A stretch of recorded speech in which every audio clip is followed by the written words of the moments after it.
नमस्कार। एक आम आदमी की कलम से बिहार में भारतीय जनता पार्टी के नेताओं की विकल्पहीनता और लाचारी का फायदा नीतीश कुमार भरपूर उठा रहे हैं।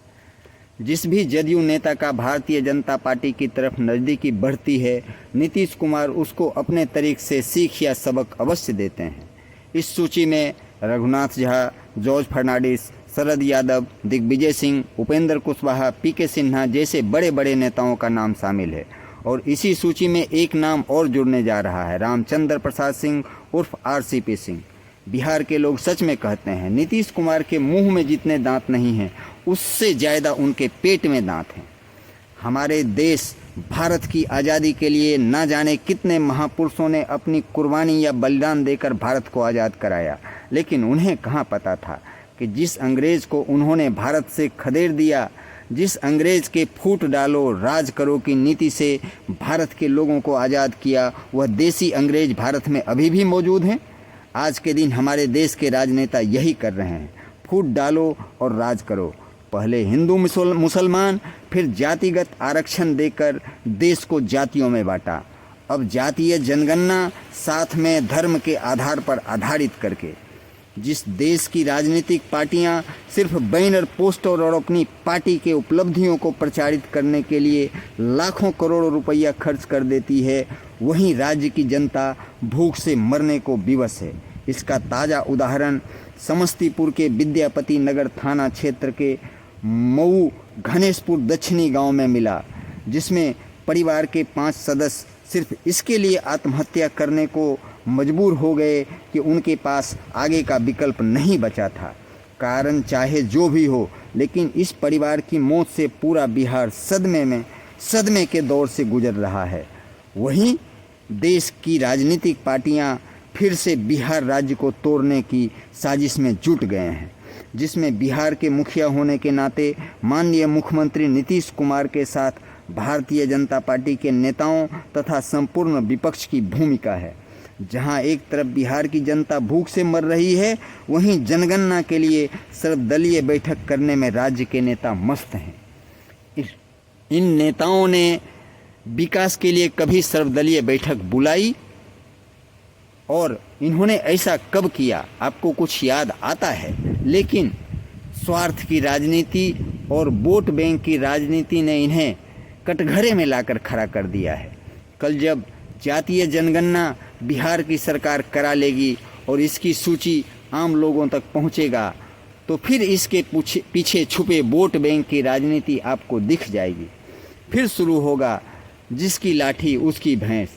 लेकिन इसके लिए ये नेता जितने जिम्मेदार हैं, हम स्वयं को भी उतना ही जिम्मेदार मानते हैं।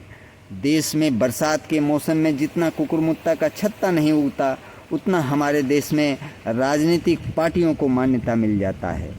आज के दिन बिहार के विपक्ष में बैठा बिहार को 50 साल पीछे लेकर जाने वाले नेता श्री लालू प्रसाद यादव के पुत्र तेजस्वी यादव हैं, जिसके हाथ में बिहार में विपक्ष की भूमिका और बिहार के भविष्य निर्माण करने की जिम्मेदारी हमने सौंपी है।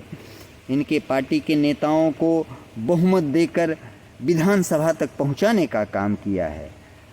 इसके लिए राजद और जदयू जितना जिम्मेदार हैं, इसके लिए भारतीय जनता पार्टी भी उतनी ही जिम्मेदार है।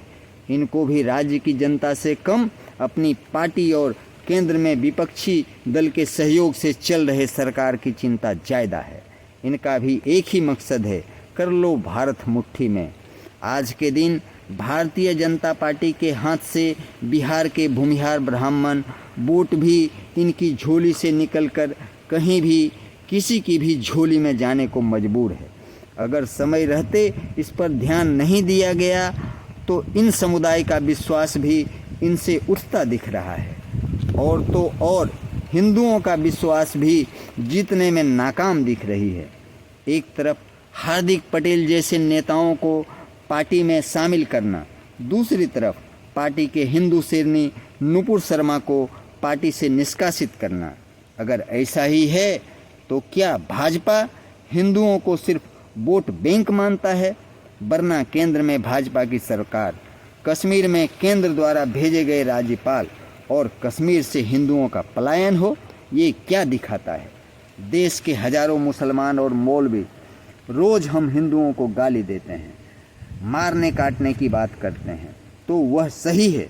और अगर एक हिंदू शेर या शेरनी इस तरह की बात करता है तो सबसे पहले जोल्हे हिंदू को सबसे ज़्यादा तकलीफ़ होता है, जिनका डीएनए ना हिंदू है ना मुसलमान। लेकिन इनके चिल्लाने पर हम अपनी पार्टी के शेर या शेरनी को पार्टी से इसलिए निकाल देते हैं कि इन्होंने लाइन, नीति और ना जाने किस नैतिकता की बात नहीं की और पार्टी से निकाल देते हैं। हमारी छवि अगर हिंदुत्व की है तो हमें उसे बनाए रखना होगा, नहीं तो आप ही हमारे लिए ज़रूरी क्यों। हिंदुस्तान और पाकिस्तान का बंटवारा धर्म के आधार पर हुआ था, ना कि जाति के आधार पर। धर्म का बंटवारा हमें मंजूर है, लेकिन जाति का बंटवारा हमें मंजूर नहीं है। लेकिन यहाँ तो बंदर के तरह बंटवारे की राजनीति हो रही है। जय हिंद, जय भारत, धन्यवाद।